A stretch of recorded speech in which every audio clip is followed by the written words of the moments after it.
충격적인 소식입니다. 북한 최고 권력층 사이에서 은밀한 권력 다툼이 벌어지고 있다는 첩보가 들어왔는데요. 그 변화의 중심에 바로 리설주가 있다는 점입니다. 현재 그녀가 어떤 움직임을 보이는지에 따라 북한 권력의 흐름이 완전히 뒤바뀔 수도 있는 상태라고 하는데요.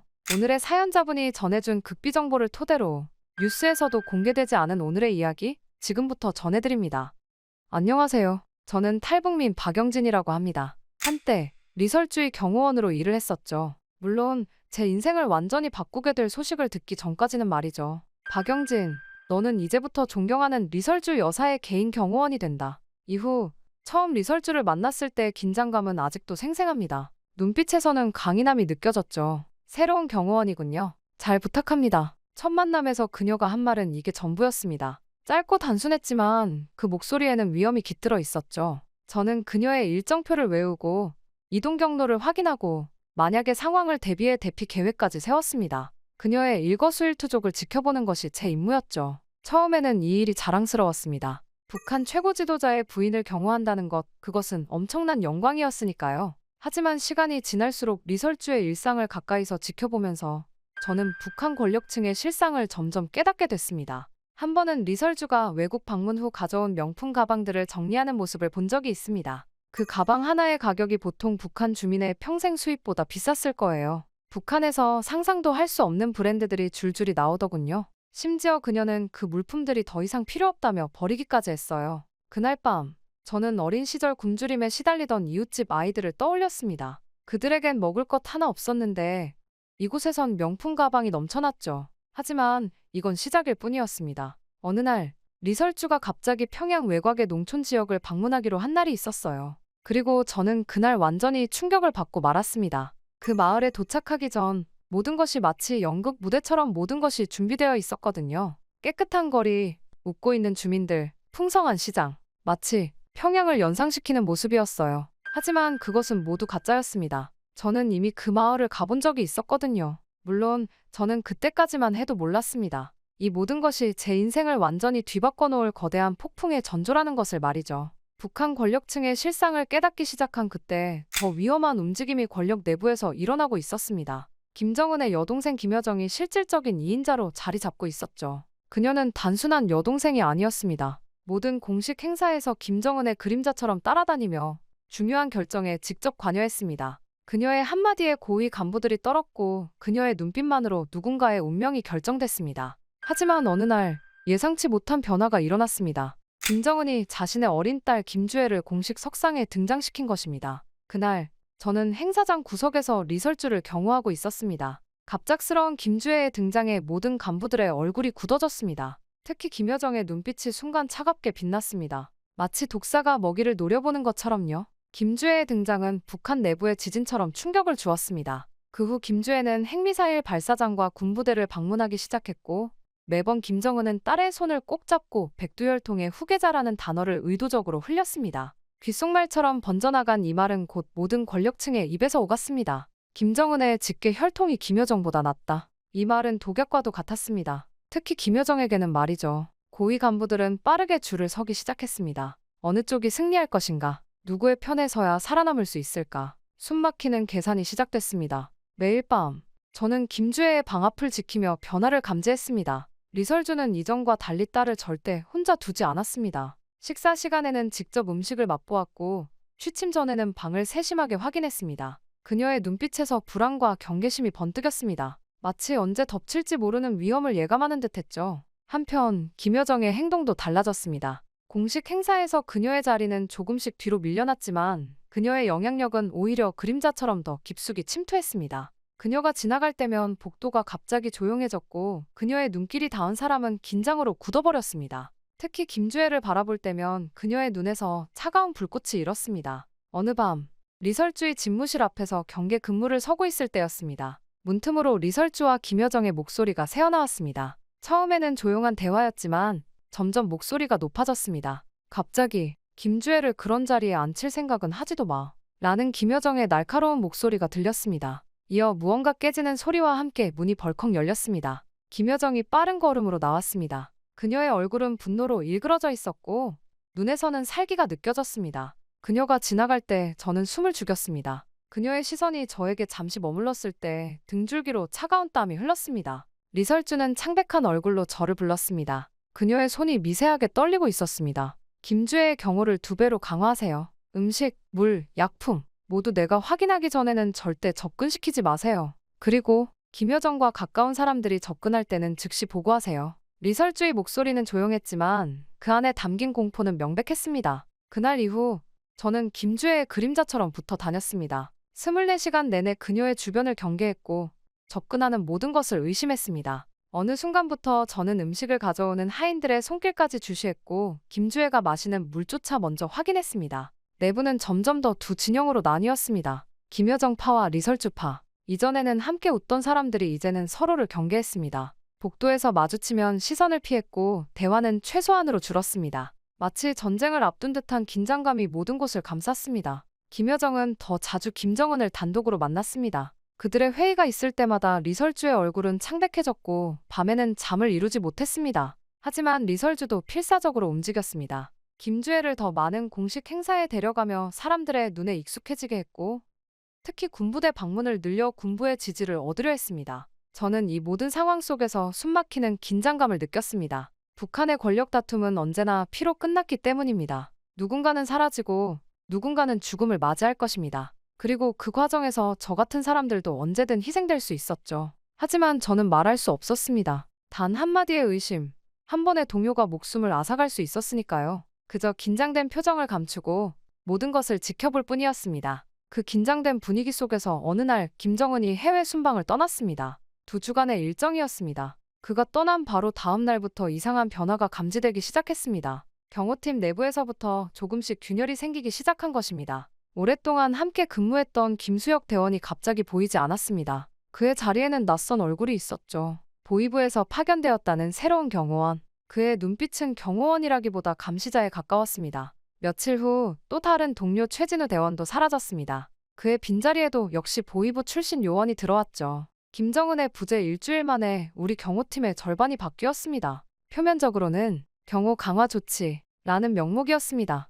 김여정이 직접 서명한 문서에는 최고 지도자 부재 시경호 강화 특별 지침이라고 적혀 있었죠. 하지만 저는 이 변화가 단순한 보안 강화가 아님을 직감했습니다. 새로운 요원들은 리설주나 김주혜를 보호하는 데 관심이 없어 보였습니다. 그들의 차가운 눈은 항상 우리 기존 경호원들을 감시하고 있었죠. 더 불길한 것은 사라진 동료들에 대한 언급이 완전히 금지되었다는 점입니다. 한번 김수혁 대원의 행방을 물었을 때 경호팀장의 얼굴이 창백해지며 그런 사람은 존재하지 않았다고 단호하게 말했습니다. 더 이상의 질문은 위험하다는 경고였죠. 그리고 그날 밤 그 경호팀장마저 흔적도 없이 사라졌습니다. 밤새 불안감에 시달렸습니다. 누가 다음이 될지 모르는 공포. 무언가 거대한 계략이 어둠 속에서 움직이고 있음을 피부로 느꼈습니다. 다음 날 아침 더 충격적인 변화가 찾아왔습니다. 원래 우리 경호팀이 직접 관리하던 리설주와 김주혜의 일정과 이동 경로에 대한 모든 권한이 단숨에 박탈되었습니다. 김여정이 직접 서명한 새로운 지침에는 최고 지도자 귀환시까지 모든 가족의 일정과 동선은 국가보위성에서 직접 관리한다 고 명시되어 있었습니다. 이 말을 들었을 때 등골이 오싹해지는 느낌이었습니다. 리설주의 얼굴에서도 순간적인 공포가 스쳤지만 곧 무표정으로 돌아갔습니다. 그녀도 거부할 수 없는 힘이 작용하고 있음을 알았던 것입니다. 김정은은 멀리 있었고 여기서는 김여정의 명령이 절대적이었습니다. 이후 우리는 단지 그날의 일정만 통보받을 뿐 어디서 무엇이 진행될지 어떤 경로로 이동할지 전혀 알 수 없었습니다. 철저한 보안이라는 명목이었지만 사실상 우리는 무력화된 것이나 다름없었습니다. 마치 보이지 않는 줄에 묶인 꼭두각시처럼 움직일 수밖에 없었죠. 김정은의 해외 순방이 중반에 접어든 어느 날 아침, 김주혜의 학교 방문 일정이 있었습니다. 평소라면 저희 경호팀이 전담했을 일이었지만 그날은 모든 것이 달랐습니다. 김여정이 직접 서명한 지시서에는 김주혜의 이동을 보위부 특별팀이 전담한다고 적혀 있었습니다. 리설주의 강한 반발에도 불구하고 국가 안보를 위한 특별 조치라는 이유로 모든 항의는 묵살되었습니다. 리설주가 마지막으로 절박한 눈빛으로 저를 바라보았지만 저의 동행마저 새 프로토콜 시험이라는 명목으로 차단되었습니다. 제가 할 수 있는 것은 아무것도 없었습니다. 철저히 계산된 계략 앞에서 완전히 무력화된 느낌이었습니다. 그날 하루 종일 창가에 서서 김주혜의 귀환을 기다렸습니다. 불안감은 시간이 갈수록 증폭되었죠. 예정된 귀환 시간이 지나도 그들은 돌아오지 않았습니다. 1시간, 2시간, 3시간. 어둠이 깊어갈수록 최악의 상황을 예감했습니다. 밤이 깊어갔지만 여전히 아무런 소식이 없었습니다. 자정이 넘어서야 김여정의 직인이 찍힌 공식 문서가 도착했습니다. 김주애는 국가적 중요성을 띤 특별 교육을 위해 별도 시설로 이송되었으며 최고 지도자 동지의 귀환시까지 해당 교육이 지속될 예정입니다. 리설주의 얼굴에서 핏기가 완전히 사라졌습니다. 그녀의 눈에는 말로 표현할 수 없는 공포와 절망이 깃들어 있었습니다. 이날 이후 김주애는 공식 석상에서 완전히 자취를 감췄습니다. 리설주는 김정은에게 연락을 시도했지만 모든 통신은 국가보안상의 이유로 차단되었습니다. 김여정의 철저한 계략이었습니다. 김정은이 없는 이 틈을 이용해 모든 권력을 장악하고 김주애를 제거하려는 계획이 분명했습니다. 매일 밤 리설주의 방에서는 숨죽인 울음소리가 새어나왔습니다. 딸의 사진을 보며 흘리는 그 눈물 소리를 들으며 무력감과 공포가 점점 커져갔습니다. 한편 김여정의 세력은 조직적으로 확장되었습니다. 경호팀은 이제 완전히 그녀의 사람들로 채워졌고 저는 마지막 남은 원래 경호원이었습니다. 차가운 현실이 뼈저리게 느껴졌습니다. 다음은 제 차례라는 것, 그리고 제가 사라진다면 리설주마저 완전히 고립될 것이라는 사실. 김정은이 돌아오기 전에 무언가 조치를 취해야 했습니다. 하지만 어떻게? 거대한 함정이 점점 좁혀오고 있었습니다. 김정은이 돌아오기 전에 무언가 조치를 취해야 했습니다. 하지만 모든 행동이 감시되고 있는 상황에서 무엇을 할 수 있을까요? 이런 생각으로 밤을 지새우던 어느 날 저녁, 더 끔찍한 일이 벌어졌습니다. 리설주의 저녁 식사 자리. 평소와 같이 저는 그녀의 뒤에서 경계를 서고 있었습니다. 김정은의 귀환이 이틀 앞으로 다가온 시점이었습니다. 리설주는 평소보다 조금 안색이 좋아 보였습니다. 곧 남편이 돌아오고 그러면 딸에 대한 진실도 알게 될 것이라는 희망 때문이었을까요? 하지만 식사가 절반쯤 진행되었을 때 갑자기 리설주가 얼굴을 찡그렸습니다. 그리고는 배를 움켜쥐며 신음소리를 냈습니다. 처음에는 일시적인 불편함이라고 생각했지만 순식간에 상황이 악화되었습니다. 리설주는 심한 복통에 몸을 구부리며 의자에서 미끄러져 내렸습니다. 그녀의 이마에는 식은땀이 흐르고 있었고 얼굴은 고통으로 일그러져 있었습니다. 즉시 의료진을 부르라고 외쳤습니다. 하지만 그때 김여정의 측근인 새 경호팀장이 차갑게 말했습니다. 의료진은 필요 없다. 이건 조용히 해결해야 할 문제다. 그의 얼굴에는 미묘한 미소가 어려 있었습니다. 의도된 일이었음을 직감했습니다. 리설주의 식사에 무언가가 있었던 것입니다. 독약이 아니라 천천히 작용하는 독성 물질. 김정은이 돌아오기 전 리설주마저 제거하려는 계획이었습니다. 저는 즉시 리설주에게 다가가 부축했습니다. 그녀의 맥박은 불규칙했고 호흡도 가빠졌습니다. 눈을 감았다 뜨는 것도 힘겨워 보였습니다. 그녀는 힘없는 목소리로 속삭였습니다. 주애, 내 딸을 찾아줘. 이 순간 모든 것이 하나의 퍼즐처럼 맞춰지기 시작했습니다. 김여정의 계략은 단순히 권력을 장악하는 것이 아니었습니다. 김정은의 부재를 이용해 그의 가족을 모두 제거하려는 것이었습니다. 먼저 김주애를 납치하고 이제는 리설주마저 독살하려는 시도. 김정은이 돌아왔을 때 모든 것이 끝나 있을 거라는 계산이었습니다. 그때 깨달았습니다. 다음 차례는 제가 될 것이라는 사실을. 저는 너무 많은 것을 보았고 알고 있었습니다. 살아있는 증인으로 남겨둘 리 없었습니다. 김여정의 측근들이 저를 주시하는 눈빛이 달라진 것도 느껴졌습니다. 마치 사냥감을 노리는 맹수처럼. 리설주는 그녀의 방으로 옮겨졌습니다. 의사 대신 김여정이 지정한 간호사만이 출입을 허가받았죠. 저는 문 앞에서 경계를 서고 있었지만 실제로는 저조차도 방 안에 들어갈 수 없었습니다. 리설주의 상태가 어떤지 그녀가 살아있는지조차 확인할 수 없었습니다. 며칠 전까지만 해도 단순한 권력 투쟁이라고 생각했습니다. 하지만 이제는 이것이 생존의 문제임을 깨달았습니다. 김주애는 행방불명 상태였고 리설주는 독살 시도를 당했습니다. 그리고 저는 그 모든 것을 목격한 유일한 증인이었습니다. 그날 밤 경호 교대 시간에 잠시 방을 나왔을 때 2명의 보위부 요원이 작은 목소리로 대화하는 것을 들었습니다. 내일 아침 일찍 처리하라는 지시가 내려왔어. 흔적 없이. 그들이 누구를 처리한다는 것인지 명확히 말하지 않았지만 본능적으로 그것이 저라는 것을 알았습니다. 시간이 없었습니다. 오늘 밤이 마지막 기회였습니다. 리설주에게 무슨 일이 일어났는지, 김주애는 어디로 사라졌는지 이 모든 진실을 김정은에게 알려야 했습니다. 하지만 그보다 먼저 살아남아야 했습니다. 그것만이 진실을 알릴 유일한 방법이었습니다. 결심했습니다. 탈출해야 했습니다. 북한을 떠나야 했습니다. 지금까지 충성을 다했던 조국을 등져야 한다는 사실이 가슴을 아프게 했지만 선택의 여지가 없었습니다. 이것은 단순한 배신이 아니라 진실을 위한 선택이었습니다. 밤이 깊어갔습니다. 모든 것이 조용해진 시간, 제 인생에서 가장 중요한 결정을 내렸습니다. 살아남기 위해, 진실을 알리기 위해 도망쳐야 했습니다. 그날 밤 경호원 제복을 벗고 미리 준비해둔 평범한 옷으로 갈아입었습니다. 호위총국 시절 배웠던 모든 기술을 동원해 감시망을 피해 평양을 빠져나왔습니다. 평양에서 국경까지는 먼 거리였고 모든 검문소에서 신분 확인이 이루어졌습니다. 하지만 저는 이미 계획이 있었습니다. 오래전부터 북한을 탈출한 사람들에 대한 정보를 수집해왔습니다. 호위총국에서 근무하며 접한 기밀 보고서들이 제게 도움이 되었습니다. 신의주 근처에 브로커가 있다는 정보를 갖고 있었죠. 몇 번의 위험한 순간을 넘기며 마침내 그 브로커를 찾아냈습니다. 압록강을 건너면 중국입니다. 하지만 그곳도 안전하지 않습니다. 중국 당국이 탈북자를 발견하면 북한으로 송환합니다. 라오스를 거쳐 태국으로 가야 합니다. 브로커의 말대로 압록강을 건너는 것은 생각보다 쉽지 않았습니다. 밤중에 얼어붙은 강물 위를 기어가다시피 건넜습니다. 강을 건너는 순간 북한 국경 수비대의 총성이 들렸지만 다행히 맞지 않았습니다. 중국에 들어선 후에도 끊임없이 위험이 따랐습니다. 저는 조선족인 척 신분을 속이며 남쪽으로 이동했습니다. 호위총국에서 배운 언어 훈련이 도움이 되었지만 중국 공안의 검문을 마주칠 때마다 심장이 멎는 것 같았습니다. 일주일 후 윈난성을 통해 라오스 국경에 도달했습니다. 브로커는 라오스 현지인을 고용해 저를 국경 너머로 안내했습니다. 이제 중국보다는 안전하지만 여전히 북한의 비밀 요원들이 활동하는 지역이었습니다.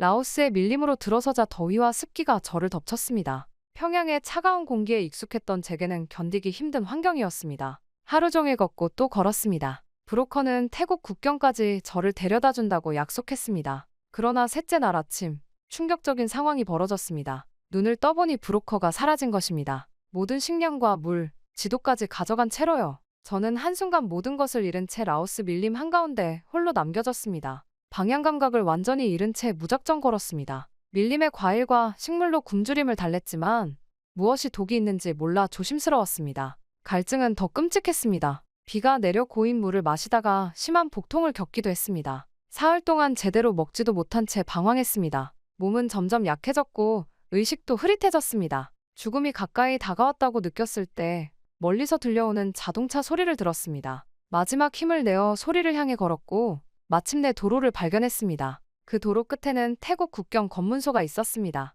자유를 향한 마지막 관문이 눈앞에 있었습니다. 태국 국경 검문소에 도착했을 때 저는 이미 탈진 상태였습니다. 며칠간의 밀림 생활로 온몸은 상처투성이었고 영양실조로 몸을 가누기조차 힘들었습니다. 국경 검문소의 태국 경찰들은 처음에는 저를 불법 이민자로 의심했습니다. 저는 마지막 힘을 짜내 탈북, 북한이라는 단어만 겨우 말할 수 있었습니다. 태국 경찰은 즉시 저를 구금했지만 다행히도 그것은 보호 차원이었습니다. 태국은 북한에서 탈출한 사람들을 북송하지 않는 국가 중 하나였기 때문입니다. 저는 방콕 외곽의 이민자 보호소로 이송되었습니다. 보호소에서의 생활은 단조로웠지만 북한에서의 끊임없는 긴장감에서 벗어나 처음으로 마음 놓고 잠을 잘 수 있었습니다. 태국 당국은 제 신원 확인을 위해 한국 대사관에 연락했고 일주일 후 한국 대사관 직원들이 저를 면담하러 왔습니다. 저는 북한 호위총국 소속 박영진입니다. 리설주 동지의 경호원이었습니다. 이 말만으로도 대사관 직원들의 표정이 긴장으로 굳어졌습니다. 그들은 즉시 서울과 연락을 취했고 제 신변 보호를 위한 특별 조치가 이루어졌습니다. 보호소에서의 과정이 신속하게 진행되었고 놀랍게도 단 2주 만에 한국행 비행기에 오를 수 있었습니다. 인천공항에 도착했을 때 저를 맞이한 것은 일반 입국 심사가 아닌 국정원 요원들이었습니다. 그들은 저를 특별 차량으로 이동시켰고 바로 국정원 시설로 향했습니다. 창밖으로 보이는 서울의 모습은 너무나 달랐습니다. 화려한 불빛, 복잡한 도로, 높은 빌딩들. 이것이 제가 평생적으로 여겨온 나라였습니다. 국정원 시설은 외부에서 보면 평범한 건물이었지만 내부는 철저한 보안 시스템으로 무장되어 있었습니다. 저는 독방에 배정되었고 다음 날부터 신문이 시작되었습니다. 이름, 생년월일, 출신 지역, 경력을 말해보세요. 가장 기본적인 질문으로 시작된 신문은 점점 더 구체적이고 깊이 있는 질문으로 이어졌습니다. 김정은 위원장의 일상, 리설주의 생활 패턴, 김주애의 교육 방식, 최측근 인물들의 성향까지 저는 알고 있는 모든 정보를 공유했습니다. 김여정이 김정은 부재 중에 김주애를 제거하려 했고 리설주까지 독살하려 했습니다. 이 이야기를 전하자 신문관들의 표정이 변했습니다. 그들은 더 자세한 상황을 물었고 모든 대화는 녹음되었습니다. 신문은 일주일 내내 계속되었습니다. 제가 알고 있는 모든 군사시설, 지하벙커의 위치, 호위총국의 조직체계, 북한 내부의 권력 구도까지 때로는 같은 질문을 다른 방식으로 여러 번 물으며 제 진술의 일관성을 확인했습니다. 저는 이 모든 과정이 필요하다는 것을 이해했습니다. 저 같은 고위 탈북자는 북한에 스파이일 가능성도 있었으니까요. 국정원의 조사가 끝난 후 저는 하나원이라는 곳으로 이송되었습니다. 탈북자들이 한국 사회에 적응하기 위한 교육을 받는 시설이라고 했습니다. 철저한 보안 속에 있던 국정원과 달리 하나원은 조금 더 개방적인 분위기였습니다. 물론 외부인의 출입은 통제되었지만 내부에서는 다른 탈북자들과 함께 생활할 수 있었습니다. 처음 만난 다른 탈북자들의 이야기를 들으며 놀라웠습니다. 함경도에서 온 어부, 양강도에서 온 의사, 평양에서 온 무역일꾼까지 각자의 탈북 동기와 경로는 달랐지만 모두 자유를 찾아 목숨을 걸고 온 사람들이었습니다. 하나원에서의 교육은 철저했습니다. 한국 사회의 기본 시스템부터 시작해 교통 이용법, 은행 계좌 개설, 휴대폰 사용법, 인터넷 활용까지 매일 새로운 것을 배웠습니다. 가장 충격적이었던 것은 한국 사회의 풍요로움이었습니다. 도시에는 전기도 끊기지 않고 상점에는 먹을 게 넘쳐난다. 강사가 당연하게 말했지만 저에게는 믿기 힘든 현실이었습니다. 평양에서도 전기는 자주 끊겼고 최고위층이 아니면 식량 배급에 의존해야 했으니까요. 하나원 식당의 풍성한 식탁은 매일 제게 놀라움을 안겨주었습니다. 처음에는 이 모든 환경에 적응하기 어려웠습니다. 20년 넘게 엄격한 규칙과 감시 속에 살았던 제게 갑작스러운 자유는 혼란을 가져왔습니다. 밤에 잠들기 전 문득 불안감이 덮쳐왔습니다. 이 모든 게 나한테 허락된 걸까? 내가 이럴 자격이 있을까? 특히 김정은, 리설주, 김주혜의 얼굴이 꿈에 나타날 때면 죄책감이 밀려왔습니다. 그들을 배신하고 온 것 같은 느낌이었습니다. 담당 상담사는 이것이 탈북자 트라우마의 일종이라고 설명했습니다. 많은 탈북자들이 겪는 과정이라고 했습니다. 시간이 지나면서 조금씩 한국 생활에 적응해 갔습니다. 컴퓨터를 배우는 것이 특히 즐거웠습니다. 북한에서는 극소수만 접할 수 있었던 기술이었지만 여기서는 누구나 사용할 수 있었습니다. 인터넷을 통해 세계 각국의 뉴스를 확인할 수 있다는 것이 놀라웠습니다. 하나원에서 3개월이 지날 무렵 저는 점점 새로운 삶을 받아들이기 시작했습니다. 국정원 측에서는 제가 제공한 정보에 대한 감사의 표시로 정착 지원금을 추가로 받게 될 것이라고 알려주었습니다. 이제 곧 하나원을 나가 실제 한국 사회에서 살게 될 것입니다. 두렵기도 했지만 처음으로 진정한 자유를 느낄 수 있다는 기대감이 더 컸습니다. 이곳에서의 모든 순간이 새로운 시작이었습니다. 하나원을 떠나는 날, 제 손에는 신분증과 통장 그리고 작은 여행 가방이 들려 있었습니다. 이제 저는 대한민국의 국민이 되었습니다. 서울 외곽의 작은 원룸이 제 새로운 집이 되었습니다. 처음으로 제 이름으로 된 열쇠, 제 마음대로 들어오고 나갈 수 있는 공간이 생겼습니다. 정부에서 제공하는 직업 교육 프로그램에 참여했습니다. 보안 관련 일을 해왔기에 경비원 훈련을 받았지만 그것보다 더 흥미로웠던 것은 컴퓨터 교육이었습니다. 북한에서는 접하기 힘들었던 기술에 빠져들었고 특히 인터넷의 세계는 마치 새로운 우주를 발견한 것 같았습니다. 처음으로 서울거리를 혼자 걸었을 때의 감격은 잊을 수 없습니다. 아무도 저를 감시하지 않았고 보고할 필요도 없었습니다. 그저 제 발걸음이 이끄는 대로 자유롭게 걸을 수 있었습니다. 한강공원에 앉아 강물을 바라보며 몇 시간이고 그냥 있을 수 있다는 것이 얼마나 큰 행복인지 몰랐습니다. 이것이 자유구나. 어느 날 우연히 유튜브에서 탈북자들의 이야기를 보게 되었습니다. 그들이 북한에서의 경험을 세상과 공유하는 모습이 인상적이었습니다. 저도 제 이야기를 나눠야겠다는 생각이 들었습니다. 처음에는 조심스러웠지만 얼굴을 가린 채 인터뷰를 시작했고 점차 용기를 내어 제 경험을 나누기 시작했습니다. 북한 최고 지도자의 가족을 경호했던 사람이 여기 있습니다. 이 말만으로도 많은 이들이 관심을 보였고 제 이야기는 빠르게 퍼져나갔습니다. 김정은의 일상, 리설주의 모습, 김주혜가 사라진 진실. 물론 북한의 보복이 두려워 일부 내용은 숨겼지만 사람들이 알아야 할 진실을 전하고자 했습니다. 유튜브 활동이 알려지면서 여러 방송사와 인터뷰도 진행했습니다. 때로는 북한 정권에서 위험 메시지를 받기도 했지만 이미 돌아갈 수 없는 강을 건넌 제게는 앞으로 나아가는 것만이 선택지였습니다. 가끔 북한에 두고 온 사람들이 생각납니다. 함께 근무했던 동료들, 이웃들, 그리고 이제는 어떻게 되었는지 알 수 없는 리설주와 김주혜. 그들도 언젠가 자유를 찾을 수 있을까요? 이제 저는 새로운 삶을 살고 있습니다. 보안 컨설턴트로 일하며 주말에는 탈북민 지원 단체에서 봉사활동도 합니다. 제 경험이 누군가에게 도움이 된다면 그것으로 충분합니다. 언젠가 북한도 자유를 찾을 날이 오기를 바랍니다. 이것이 제가 모든 인터뷰를 마칠 때마다 하는 말입니다.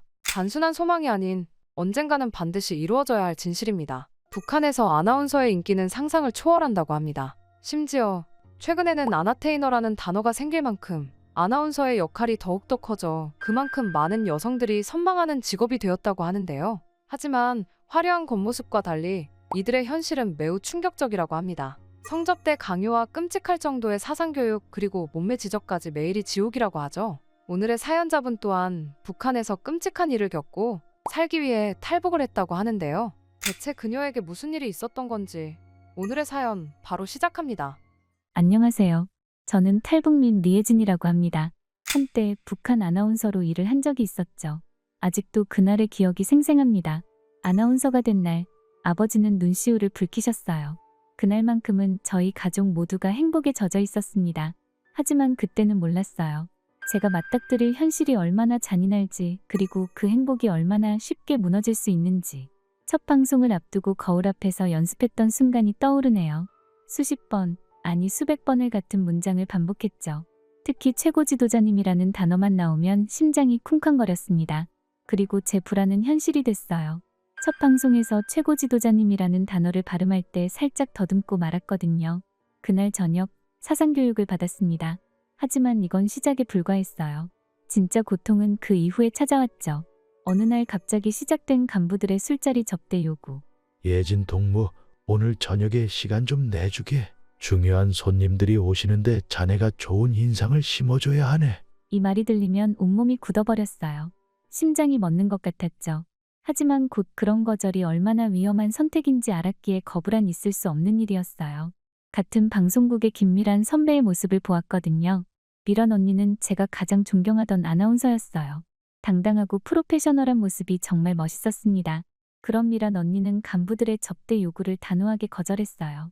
저는 그런 자리에 가지 않겠습니다. 아나운서의 품위를 지키고 싶습니다. 처음에는 용기 있는 선택이라고 생각했어요. 저도 그렇게 당당하고 싶었죠. 하지만 곧 무서운 일들이 벌어지기 시작했습니다. 미란 언니는 프로그램에서 하나둘 배제되기 시작했어요. 방송국 복도를 지나갈 때면 끊임없이 수군거림이 들렸어요.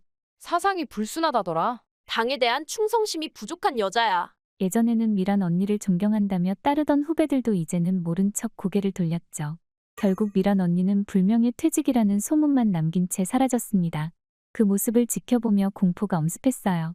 밤마다 식은땀을 흘리며 잠에서 깼죠. 이렇게 무너지면 우리 가족은 어떻게 될까? 동생의 대학 진학은, 아버지의 직장은 모든 게 위험에 처할 수 있다는 생각에 숨이 막혔어요. 결국 저는 선택했습니다. 아니, 선택당했다고 해야 할까요? 첫 술자리에서 간부의 손이 제 무릎을 스쳤을 때 굳어버린 몸을 억지로 진정시켰어요. 속이 메스꺼웠지만 웃어야 했죠. 두 번째 자리에선 웃으며 술을 마셔야 했고 그 다음엔 가슴으로 그리고 마지막엔 말하고 싶지 않은 일들이 이어졌습니다. 매일 밤 집으로 돌아와 욕실 거울 앞에서 제 자신과 마주할 때마다 비참했어요. 거울 속의 제 모습이 낯설게만 느껴졌죠. 메이크업을 지우는 손길이 떨렸고 샤워기에서 나오는 뜨거운 물로 아무리 씻어내도 씻기지 않는 불결함이 온몸을 휘감았습니다. 하지만 달리 방법이 없었어요. 이곳에서 버텨내야만 가족을 지킬 수 있었으니까요. 아침마다 방송국으로 향하는 발걸음이 천근만근이었지만 웃으며 인사하고 밝게 방송하고 그들이 원하는 모습을 보여줘야 했습니다. 하지만 날이 갈수록 요구는 점점 더 심해졌습니다. 오늘은 우리 집으로 가지? 거절하면 다음날 곧바로 보복이 찾아왔어요. 갑자기 방송 스케줄이 줄어들거나 사소한 실수를 트집 잡혀 비판을 받곤 했죠. 그러다 결국 사건이 일어나고 말았습니다. 늦은 밤 방송국 복도를 지나다가 회의실에서 들려오는 소리에 발걸음을 멈췄죠. 제 이름이 들렸거든요. 문틈 사이로 새어나오는 말들은 제가 상상했던 것보다 더 잔인했습니다. 예진 동무 말이야, 결국 똑같더군. 박 과장의 목소리였어요. 그가 한 잔 더 따르는 소리가 들렸죠. 밤에 부르면 다 오잖아. 게다가 잠자리는 어떻고. 여러 사람의 웃음소리가 터져나왔어요. 숨이 막혔어요. 그 자리에 서서 한 걸음도 움직일 수 없었죠. 귓가에 웃음소리가 맴돌았고 온몸이 얼어붙은 것 같았어요. 그들의 대화는 계속됐습니다. 근데 몸매가 진짜 끝내주더라. 허리가 이렇게 잘록하고. 한 명이 손짓을 하며 말했어요. 방송에서는 단정하게 입고 나오지만 술자리에서 보면 다르지. 스커트 입은 모습 보면. 더러운 농담과 함께 음흉한 웃음소리가 이어졌죠. 제 귀를 막고 싶었지만 손가락 하나 까딱할 수 없었죠. 다음 주에도 불러볼까? 이번엔 좀 더 과감한 옷으로 갈아입으라고 해볼까? 또 다른 음담패설이 이어졌어요. 저번에 본 가슴이 아직도 눈에 선한데 그 순간 깨달았어요. 제가 이들에게 무엇인지를. 사람이 아니었어요. 인격체도 아니었죠. 그저 하나의 도구, 장난감, 소모품에 불과했던 거예요. 제가 얼마나 노력하든 얼마나 견디든 소용없었던 거죠. 어떻게 집으로 돌아왔는지 기억나지 않아요. 정신을 차려보니 제 방 침대에 앉아 있었죠. 온몸이 떨렸어요. 속이 메스꺼웠고 숨쉬기가 힘들었습니다. 거울 속에 비친 제 모습은 마치 다른 사람 같았어요. 그동안 제가 무엇을 위해 버텨왔던 걸까요? 가족을 위해서? 하지만 이런 식으로 살아가는 게 과연 의미가 있는 걸까? 밤이 깊어갈수록 이런 생각들이 제 머릿속을 헤집었어요. 화장대 위에는 내일 아침 방송을 위해 준비해둔 대본이 놓여 있었죠. 그 옆으로 화장품들이 가지런히 정리되어 있었고요. 매일 아침 이 자리에 앉아 화장을 하고 미소 연습을 하고 발음 연습을 했었죠. 하지만 이제는 그 모든 것이 너무나 허상처럼 느껴졌어요. 침대에 누워 천장을 바라보며 생각했어요. 내일도 방송국에 가야 해. 그들과 마주쳐야 하고 그 더러운 술자리도 이어질 거야. 눈물이 멈추지 않았습니다. 이불 속에서 몸을 웅크리고 흐느끼면서도 소리가 새어나갈까봐 입을 틀어막았어요. 시계는 새벽 3시를 가리키고 있었죠. 잠들지 못한 채 뒤척이다가 문득 생각했어요. 나는 왜 태어났을까? 이렇게 살아가야 한다면 차라리. 그 생각을 끝맺지 못한 채 저는 또다시 흐느꼈습니다. 창밖으로 보이는 어둠이 점점 짙어져 갔어요. 하지만 제 마음속 어둠은 그보다 더 깊었죠. 더 이상 살고 싶지 않았어요. 모든 걸 끝내고 싶었습니다. 하지만 그럴 용기조차 없는 제가 너무나 비참했어요. 그렇게 잠들지 못한 채 맞이한 새벽, 저는 결심했어요. 오늘이 마지막이라고. 더 이상은 견딜 수 없다고. 하지만 그때는 몰랐습니다. 운명이 저를 위해 준비한 다른 길이 있다는 것을. 다음날 방송국 옥상에서 마지막 고민을 하고 있을 때였습니다. 뒤에서 들려온 발소리에 흠칫 놀라던 찰나, 한 남자가 다가왔습니다. 괜찮으세요? 조심스러운 목소리에 고개를 들어보니 기술부에서 일하는 강민혁 씨가 서 있었어요. 평소에도 몇 번 마주쳤던 사람이었죠. 조용하고 성실한 사람이라는 평이 자자했던 기억이 났어요. 네, 괜찮습니다. 습관적으로 대답했지만 제 손은 이미 떨리고 있었죠. 민혁 씨의 시선이 저의 손에 닿았다가 이내 제 얼굴을 바라봤어요. 그의 눈빛에는 비난도 동정도 없었습니다. 혹시 시간 되시면 차 한잔 하실래요? 작은 다방이 있는데. 순간 긴장했죠.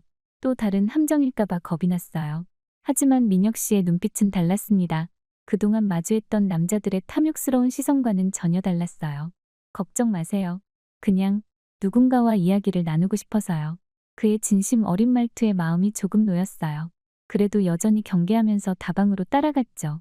구석진 자리에 앉아 차를 마시는 동안 민혁 씨는 그저 조용히 앉아 있었어요. 힘들죠? 잠시 후 그가 물었어요. 특별한 의도 없이 그저 공감하는 마음으로 건넨 말이었죠. 그 한마디에 눈물이 났어요. 억지로 참았지만 떨리는 손으로 찻잔을 잡는 제 모습이 그에게 다 보였을 거예요. 그의 말에 고개를 들었죠. 처음으로 제 마음을 이해하는 사람을 만난 것 같았어요. 동정이 아닌 진정한 공감이었죠. 그날 이후로 우리는 종종 만나 이야기를 나누게 됐어요. 언제나 방송국에서 멀리 떨어진 조용한 다방에서 혹은 인적 드문 공원 벤치에서요. 처음에는 조심스럽게 일상적인 대화만 나눴죠. 오늘 방송은 어떠셨어요? 기술 보는 일이 많으시죠? 이런 가벼운 대화로 시작했지만 시간이 지나면서 점점 더 깊은 이야기를 나누게 됐어요. 민혁 씨는 늘 진지하게 제 이야기를 들어주었고 때로는 자신의 아픔도 조심스레 털어놓았죠. 어릴 적 꿈은 진짜 기술자가 되는 거였어요. 새로운 것을 만들고 개발하고. 하지만 여기선 그저 당이 정해준 틀 안에서만 움직여야 하죠. 그의 말에서 제 모습을 봤어요. 저도 어릴 적엔 진정한 아나운서를 꿈꿨으니까요. 시청자들에게 진실된 소식을 전하고 감동을 주는 프로그램을 만들고 싶었던. 점점 더 자주 만나게 됐어요. 서로의 존재가 위로가 됐거든요. 전에는 매일 밤 수면제를 바라보며 끝을 생각했지만 이제는 그의 따뜻한 미소를 떠올리며 하루를 버틸 수 있었죠. 그러던 어느 날이었어요. 평소처럼 다방에서 차를 마시고 있을 때였죠. 민혁 씨가 오랫동안 망설이다 입을 열었어요. 예진 씨, 여기서 벗어나고 싶지 않으세요? 순간 숨이 멎는 것 같았어요. 금기된 이야기였지만 한편으로는 저도 늘 마음 한구석에 품고 있던 생각이었죠. 더 이상 이곳에서 희망을 찾을 수 없을 것 같아요. 자유를 찾아 떠나고 싶어요. 예진 씨와 함께. 그의 눈빛은 진실됐어요. 하지만 저는 대답할 수 없었죠. 가족들 생각이 났거든요. 부모님, 동생, 그들을 두고 어떻게 떠날 수 있을까요? 민혁 씨는 제 마음을 읽은 듯 말했어요. 함께 가요. 예진 씨의 가족과 함께. 눈물이 흘렀습니다. 그동안 꿈도 꾸지 못했던 희망이었어요. 하지만 두려웠죠. 실패하면 우리 모두가 끔찍한 결말을 맞이하게 될 테니까요. 며칠을 고민했어요. 방송국에서 계속되는 성희롱, 밤마다 이어지는 술자리, 그리고 점점 더 깊어지는 절망. 이대로는 더 이상 살 수 없다는 걸 너무나 잘 알았죠. 죽음밖에 답이 없다고 생각했던 제게 민혁 씨는 새로운 삶의 가능성을 보여줬어요. 마침내 결심했어요. 새벽녘 부모님을 조심스레 깨워 이야기를 꺼냈죠. 처음에는 놀라시고 두려워하셨어요. 하지만 제 사정을 알고 계셨던 부모님은 긴 침묵 끝에 고개를 끄덕이셨어요. 너희가 행복하다면 그게 우리의 행복이야. 그렇게 우리는 탈북을 결심했어요. 민혁 씨는 모든 준비를 차근차근 진행했고 저는 그를 완전히 신뢰하게 됐죠. 이제 북한에서는 더 이상 희망이 없다는 걸 알았으니까요. 죽음으로 끝내려 했던 제 삶에 민혁 씨는 새로운 의미를 가져다 주었어요. 이제 우리에겐 새로운 꿈이 생겼어요. 자유롭게 사랑하고 자유롭게 일하고 자유롭게 살아가는 꿈. 그 꿈을 위해 우리는 위험한 선택을 했지만 처음으로 제 삶에 진정한 희망이 생긴 것 같았어요. 탈북을 결심한 후 모든 준비는 빠르게 진행됐어요. 민혁 씨가 브로커와 연락을 취했고 우리는 겨울이 오기를 기다렸죠. 두만강이 얼어야 건널 수 있다고 했거든요. 하지만 그 기다림의 시간이 얼마나 힘들었는지 몰라요. 매일 아침 방송국에 나가면서도 마지막이 될지 모른다는 생각에 가슴이 떨렸어요. 술자리에서는 평소보다 더 밝은 척 웃어야 했죠. 누구도 의심해선 안 됐으니까요. 부모님도 동생도 마찬가지였어요. 평소와 다름없이 살아야 했죠. 드디어 그날이 왔어요. 한겨울밤, 영하 20도를 훌쩍 넘는 추위 속에서 우리는 집을 나섰죠. 짐도 거의 챙기지 못했어요. 의심받지 않기 위해서였죠. 엄마는 평소처럼 내일 아침 밥을 차릴 것처럼 부엌을 정리하고 나오셨어요. 이제 돌아올 수 없는 거죠? 동생이 작은 목소리로 물었어요. 응, 그래도 우리 함께잖아. 떨리는 목소리로 대답했죠. 두만강에 도착했을 때 얼마나 무서웠는지 몰라요. 칠흑 같은 어둠 속에서 강을 건너야 했거든요. 브로커가 말했어요. 발소리 내지 마시고 절대 소리 내지 마세요. 국경 경비대가 순찰 돌아요. 민혁 씨가 제 손을 꼭 잡아줬어요. 제가 앞장설게요. 제 발자국만 따라오세요. 그의 목소리는 차분했지만 손은 차갑게 떨리고 있었죠. 얼음 위를 걸을 때마다 쩍쩍 소리가 났어요. 심장이 멎는 것만 같았죠. 갈라진 얼음 틈으로 검은 강물이 보일 때면 다리가 후들거렸어요. 뒤에서는 엄마가 동생의 손을 잡고 오셨고 아버지가 맨 뒤에서 우리를 보호하듯 따라오셨죠. 조금만 더, 조금만 더. 민혁 씨의 작은 속삭임이 들렸어요. 그때였죠. 멀리서 국경 경비대의 손전등 불빛이 보였어요. 우리는 그 자리에 얼어붙었죠. 숨소리조차 내지 못한 채. 다행히 순찰조는 다른 방향으로 움직였어요. 하지만 그 순간의 공포는 평생 잊지 못할 거예요. 죽음이 바로 눈앞에 있다는 게 어떤 느낌인지 처음 알았죠. 간신히 중국 땅을 밟았을 때는 안도의 한숨이 나왔어요. 하지만 그건 시작에 불과했죠. 브로커가 준비한 차를 타고 이동하는 동안에도 긴장의 연속이었어요. 수시로 이루어지는 검문을 피해 이동해야 했거든요. 공안이 검문하면 절대 말하지 마세요. 한족처럼 보이게 하는 게 중요해요. 브로커의 말에 우리는 그저 고개를 끄덕일 수밖에 없었죠. 도중에 예상치 못한 일이 벌어졌어요. 브로커가 갑자기 추가 비용을 요구한 거예요. 여기서 더 가려면 돈이 더 필요해요. 아니면 그의 시선이 저와 동생을 향했을 때 민혁 씨가 앞을 막아섰어요. 약속은 약속이죠. 우리는 이미 합의한 돈을 모두 지불했어요. 민혁 씨의 목소리는 단호했어요. 브로커는 잠시 망설이더니 결국 물러섰죠. 그때 민혁 씨의 등이 얼마나 든든해 보였는지 몰라요. 중국에서의 도피 생활은 정말 힘들었어요. 좁은 지하실에 숨어 지내야 했고 창문도 없는 곳에서 낮과 밤을 구분할 수도 없었죠.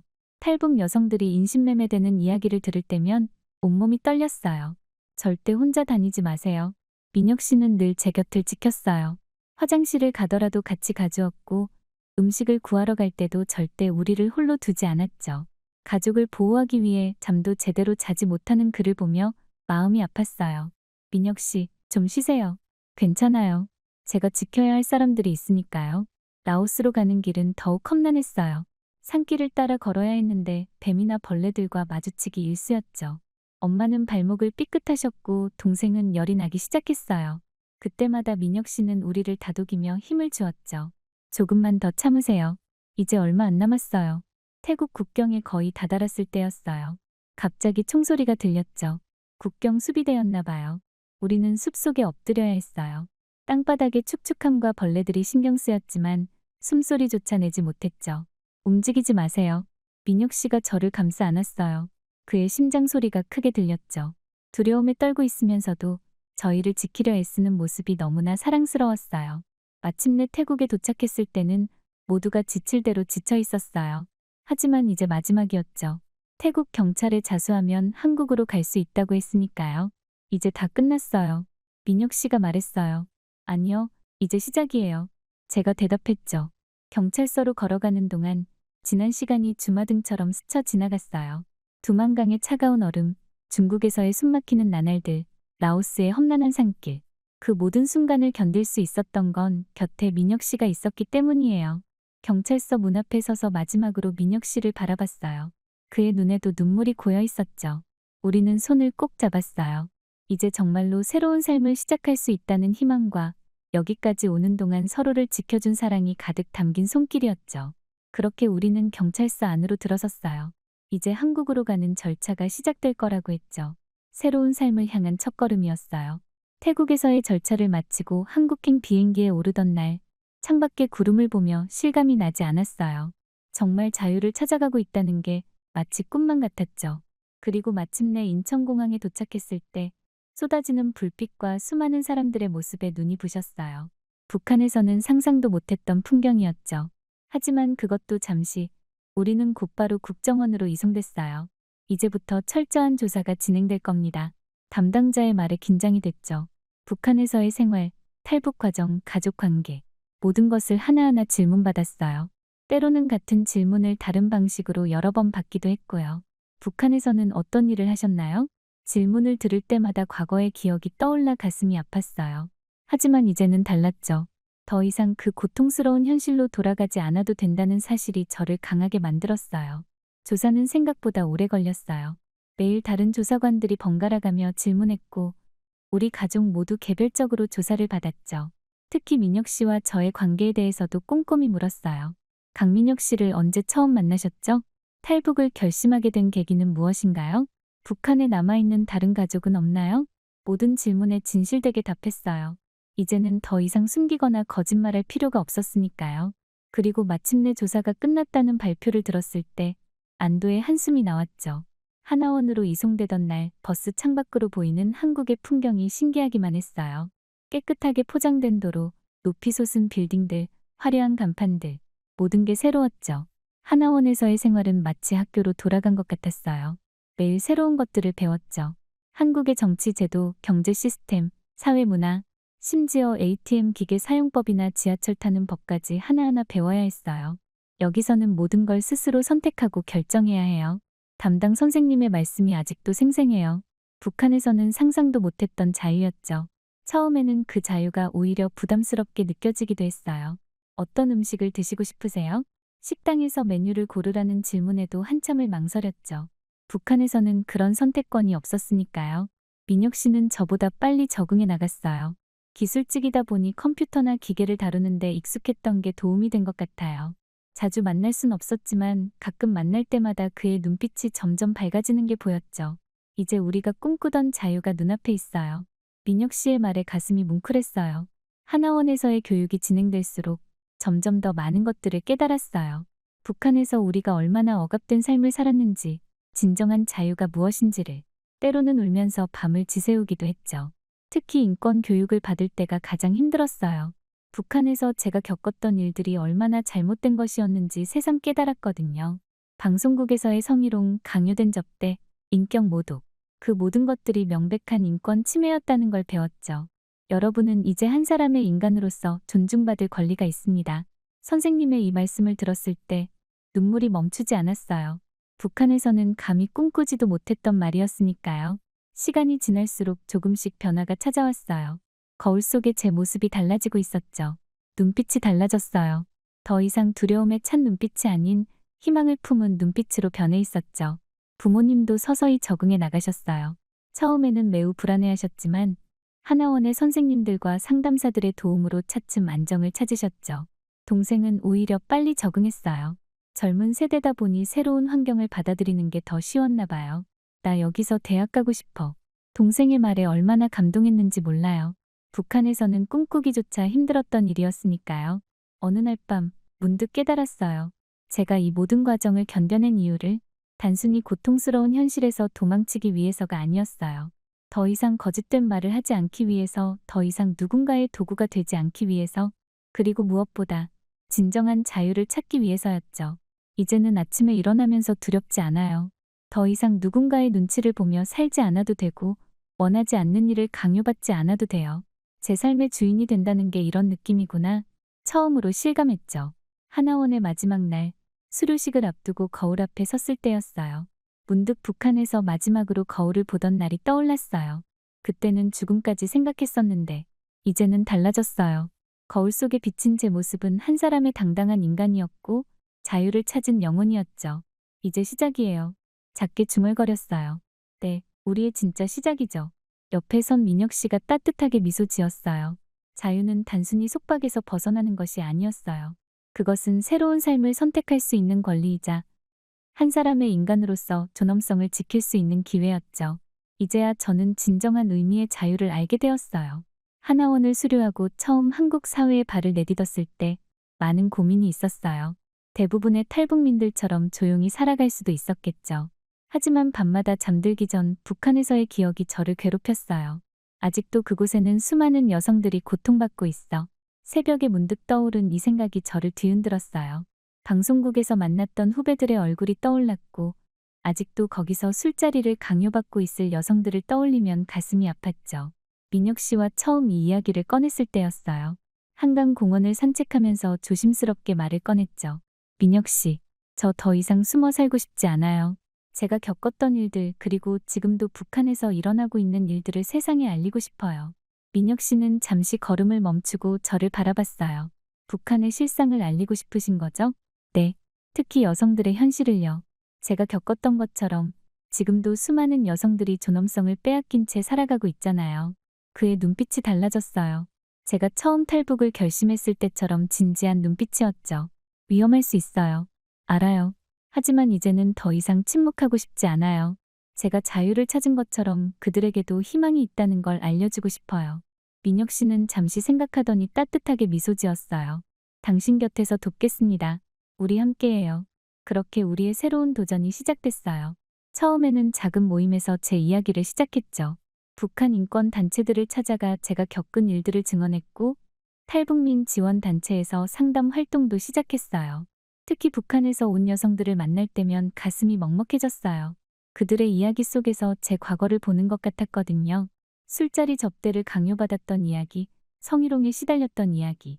이런 증언들을 들을 때마다 더 강한 책임감을 느꼈죠. 언니, 저도 이제는 침묵하지 않을 거예요. 저희 이야기를 해주셔서 감사해요. 이런 말을 들을 때면 제가 하는 일이 의미 있다는 걸 다시 한번 확신하게 됐어요. 활동이 조금씩 넓어지면서 더 많은 이야기를 할 수 있게 됐죠. 북한의 여성 인권 실태를 국제사회에 알리는 일에도 적극적으로 참여하게 됐어요. 영어를 배워가면서 해외 인권 단체들과도 연대하기 시작했고요. 민혁 씨는 늘 제 옆에서 든든한 지원군이 되어줬어요. 영어 공부를 도와주고 발표 자료를 준비할 때도 함께 해주었죠. 당신이 하는 일이 얼마나 가치 있는지 알아요. 한 사람의 용기가 수많은 사람들에게 희망이 될 수 있어요. 그의 말처럼 제 이야기가 조금씩 변화를 만들어가고 있다는 걸 느꼈어요. 더 많은 탈북 여성들이 자신의 이야기를 하기 시작했고, 국제사회에서도 북한 여성들의 인권 문제에 더 많은 관심을 보이기 시작했죠. 최근에는 더 큰 꿈을 꾸기 시작했어요. 북한 여성들의 인권 개선을 위한 본격적인 활동을 시작하고 싶어요. 국제 인권 단체들과 협력하고 더 많은 사람들에게 이 문제의 심각성을 알리고 싶어요. 민혁 씨와 저는 이제 한 가지 확신이 있어요. 우리가 찾은 자유는 단순히 우리만을 위한 것이 아니라는 거예요. 이 자유는 더 많은 이들에게 전해져야 할 희망의 메시지라는 것을 매일 아침 거울을 볼 때마다 다짐해요. 이제는 더 이상 침묵하지 않겠다고, 그리고 끝까지 목소리를 내겠다고. 왜냐하면 이것이 제가 자유를 찾은 진정한 이유니까요. 자유는 단순히 속박에서 벗어나는 것이 아니에요. 그것은 진실을 말할 수 있는 용기이고 다른 이들에게 희망이 되어줄 수 있는 힘이에요. 그리고 저는 이제 그 자유를 온전히 누리며 살아가고 있답니다. 저의 이야기는 이렇게 끝이 나지만 저희 새로운 이야기는 이제 시작입니다. 지금까지 저희 이야기를 들어주셔서 감사합니다. 구독자님들의 가정에도 항상 평화가 있기를 진심으로 기도하겠습니다. 구독과 좋아요는 큰 힘이 됩니다.